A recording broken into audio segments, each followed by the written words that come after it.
College স্কয়ারে meeting মিছিল এত হয় যে আমরা ক্লাস করতে পারি জানি গো, তোমাদের খুব ডিস্টার্ব এটা হয়, যদি আমি আপনি জানি। ম্যাডাম দেখেন খুব উপকৃত হবে আমি জানি ছাত্রছাত্রীরা। ছাত্রছাত্রীদের খুব অসুবিধা, এটা সবারই ভেবে দেখা উচিত, পলিটিক্যাল লোকেদেরও ভেবে দেখা উচিত। সারাক্ষণই মিছিল না মিটিং হচ্ছে, আমিও করি মাঝে মাঝে, হয়তো আমি কম করি, বছরে 2 বার প্রতিনিয়ত করি, হয় কিন্তু ম্যাডাম। অন্যরা তো রেগুলার করে। সত্যিই তাই, তোমাদের সাথে আমি একমত, কলেজ স্কোয়ারের ওখানে মিছিল মিটিং বন্ধ করে দেওয়া উচিত, এটা ছাত্রছাত্রীদের কলকাতা বিশ্ববিদ্যালয়ের দাবি। এটা এটা করলে খুবই এটা উপকৃত পুলিশকে হবে আমি ম্যাডাম। বলবো এটা কথা বলে নিতে।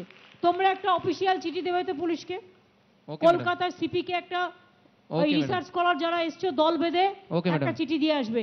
আর Surjit please convey their messages to. আমি ওকে। মনে করি তোমাদের সাথে আমি একমত।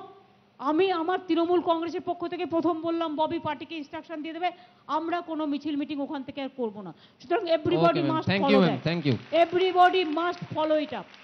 আর তারপরে যদি ফলো ইট আপ না করে তোমরা তাহলে বিক্ষোভ দেখাবে, ঠিক আছে?